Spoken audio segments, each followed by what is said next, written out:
dadka qaar baa waxay dhaqan u tahay dadka ceebihiisa inuu ka shaqeeyo hebel ma taqaana hebel wuxuu sameeyay heblaay ma wax kale ka shaqeyn maayo Soomaalidu waxay tiray isuma jeeda islaan laayay isaga isma arko umadna ma reebinba haddii isaga la waraysto ama laga waramana xaaladiisu khatar bay ahaan lahayd qofka qof muslim ceebihiisa dabagelaya ilaahay baa intuu adna taada dabagalo aqalkaaga gudihiisa kugu ceebanaya suuqiga banaanka intaan la gaarinba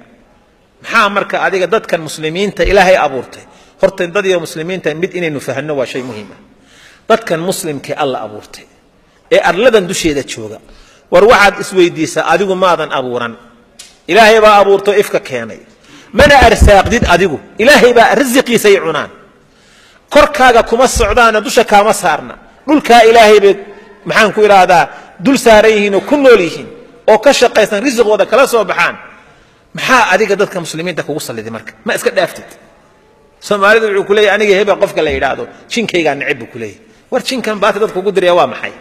qof aan dhiig iyo dhaqaale midna dhiig iyo dhaqan kaaga maqnayn buu ku leeyahay hebel aniga waa ka dhaxarkanay oo muxuu kugu sameeyay waa iska nacibahaba oo maxaad ku nacibtu ku yeelay ma dhiig buu ku ka galay ma dhaqankaagu wax yeel maya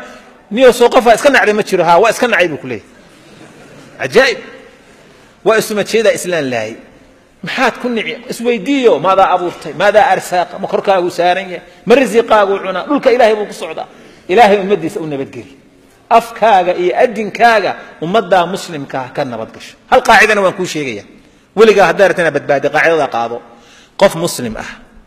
haddii aadan tala wanaagsan oo adduunkiisa uu ku meel mariyay aadan u sheegin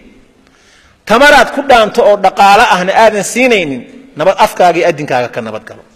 waxba tari maysid Soomaha af iyo maal wax ma ka taraysa maya nabadgelyo si marka dhiigiisa iyo maalkiisa iyo sharaftiisa iyo dadkiisa iyo dunyadiisa u nabadgeli ha ka nabad galo arsaaq ka marhaba adiga albaabkaaga soo garaaci ma subax walba ka ilaahay buu garaacaya ilaahay baa siinaya wax subhanahu wa ta'ala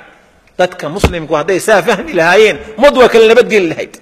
laakiin Soomaali baan nahayo inaga kabaheen cunayna iscalaashanayna